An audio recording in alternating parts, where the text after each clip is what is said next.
Podcast Radio Dakta, aktual dan informatif. Dakta Radio bijak, berinformasi, cerdas, berinteraksi. Rekan Dakta, meski pemilu legislatif masih 2 tahun lagi, namun partai politik baik di tingkat pusat, provinsi maupun kota dan kabupaten memiliki target yang akan dicapai dalam pesta demokrasi 5 tahunan tersebut. Salah satunya Partai Demokrat di Kabupaten Bekasi yang sudah menyiapkan strategi maupun juga target perolehan kursi di DPRD. Lalu seperti apa target yang ingin dicapai? Berikut wawancara saya Ardi Mahardika bersama Ketua DPC Partai Demokrat Kabupaten Bekasi, Romli HM. Pak Romli, kepemimpinan Partai Demokrat di Jawa Barat sudah selesai dengan menghasilkan Ketua DPD Jabar, Anton Soerato. Bagaimana sebetulnya harapan dari Demokrat di tingkat kota kabupaten di Jawa Barat, khususnya di Kabupaten Bekasi? Kalau saya lihat sosok beliau, kan pertama pengalamannya di DPR RI 3 periode dia. Ya. Memang sayalah yang mengusung beliau. Saya berharap dengan kepemimpinan dia, Jawa Barat ini Demokrat lebih besar lagi lah. Ya. Karena saya tahu sosok beliau ini seorang petarung. Ya. Dan kebetulan kan beliau kan anak seorang tentara. Ya. Saya tahu karakter dia dah. Makanya saya dukung dia untuk jadi ketua DPD Jawa Barat. Ya, saya berharap begitu. Ketika Jawa Barat besar kan imbasnya pasti kita ke DPC nanti. Ya. Itu. DPD Partai Demokrat di Jawa Barat juga meminta agar kader terbaiknya memenangkan Pilkada Kabupaten Bekasi 2024. Tanggapan Pak Romli seperti apa ini? Begini, kita pertama itu kan fokus dulu di Pileg dulu di Februari di tanggal 14 itu kan. Kan Pilkada itu nanti acuannya kepada hasil Pileg. Kita lihat di Pileg dulu. Kita fokus aja ke Pileg. Kalau saya sih jujur ya, kalau untuk Pilkada kita belum ada ke situ. Tapi kita fokus dulu di Pileg karena akan sia-sia kita ketika kita fokus berpikir ke Pilkada ternyata suara kita anjlok kan nanti juga tidak ada gunanya. Kita Pileg dulu, nanti kita lihat mudah-mudahan hasilnya baik. Tinggal nanti Pilkada bagaimana. Itu pun juga kan ada proses nantinya. Soal target di pemilu legislatif di tahun 2024 berapa kursi Demokrat menargetkannya, Pak? Minimal saya 10. Minimal 10. Biar bisa mengusung sendiri ya? Kalau 55 belum, kurang 11 dikit ya? kali. 11. Kurang 11 lah. Tapi saya punya target kalau 10 saya insya Allah bersama teman-teman kader semua ya kita insya Allah lah kita akan wujudkan 10. Bagaimana perjuangan keras kita memang dituntut untuk mencapai itu nggak mudah. Memang. Kita tahu lah. Apalagi sekarang ini partai-partai ini kan peserta pemilu ini kan ini sampai 75 partai politik ya. Ini kan nggak mudah juga.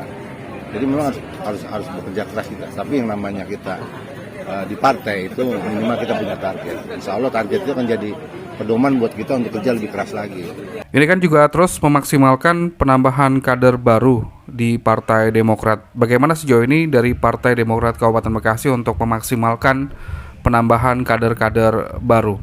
Insya Allah saya aman. Sudah siap mengikuti? Sudah siap. Partai baru berapa Pak? Sementara saya dapat 2.200. Sampai saat ini? Sampai saat ini, hari Sabtu kemarin. Targetnya berapa Bang? Target saya minimal 6.000. 6.000. Tapi kan 2.000 saja sudah memenuhi syarat. Cuma 1.000. Makanya gini, kita kan sementara ini karena kemarin sudah Jawa Barat ya, DPP ini kan sedang melaksanakan musda seluruh Indonesia. Kebetulan Jawa Barat sudah melaksanakan musda dan juga sudah terpilih Kang Anton tadi. Nah, besok habis Lebaran bulan Mei ini kita fokus akan melaksanakan muscap serentak di Jawa Barat. Nah, kita fokus gitu dulu.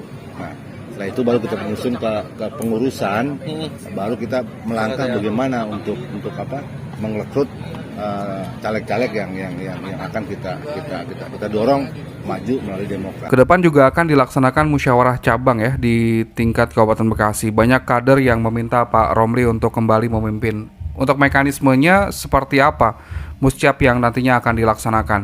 Muscap itu pastilah ada panitia, pasti ada OCS, macam. Pasti ada pendaftaran.